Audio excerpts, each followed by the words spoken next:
तथागत भगवान बुद्ध जी के विचार जो आपकी जिंदगी बदल सकते हैं।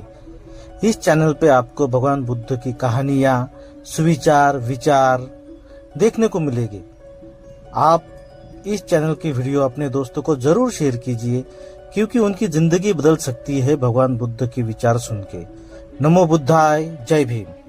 गौतम बुद्धांना ज्ञानप्राप्ती होऊन काही काळ झाला होता। एक दिवस ते परत आपल्या जन्मगावी कपिलवस्तूला आले, तेव्हा राहुल 7 वर्षांचा होता। आई यशोधरेनं राहुलला वडिलांकडे त्याचा वारसा मागण्यासाठी पाठवले। राहुल बुद्धाला म्हणाला, भिक्खू, मला माझा वारसा दे। पण बुद्धाकडे ना राजगादी होती, ना महाल, ना सैन्य, ना साम्राज्य। त्यांच्याकडे उरला होता फक्त एकच खरा वारसा, ज्ञानाचा, करुणेचा आणि धम्माचा वारसा। पुढे साडीपुत्तांनी बुद्धाच्या सांगण्यावरून राहुलला प्रव्रज्या दिली आणि तो संघातील पहिला बालभिक्षू झाला। राहुलनं कठोर साधना केली, तो ध्यानात रमला, नियम पाळले आणि फक्त 18 वर्षांचा असताना अर्हत झाला। बुद्धांनी स्वतः त्याची प्रशंसा केली की राहुल हा माझ्या शिष्यांमध्ये शिक्षण घेण्यात सर्वात उत्सुक आणि श्रेष्ठ आहे। तो बुद्धांच्या प्रमुख 10 शिष्यांपैकी एक बनला। जगाला शांतीचा मार्ग दाखवणाऱ्या बुद्धांचा हा मुलगा स्वतः देखील धम्माचा एक महान स्तंभ बनला। राहुलचे परिनिर्वाण भगवान बुद्धांच्या आधीच झाले होते। अशाच नवनवीन माहितीसाठी व्हिडिओला लाईक करा आणि चॅनलला नक्की सबस्क्राइब करा। धन्यवाद। नमो बुद्धाय,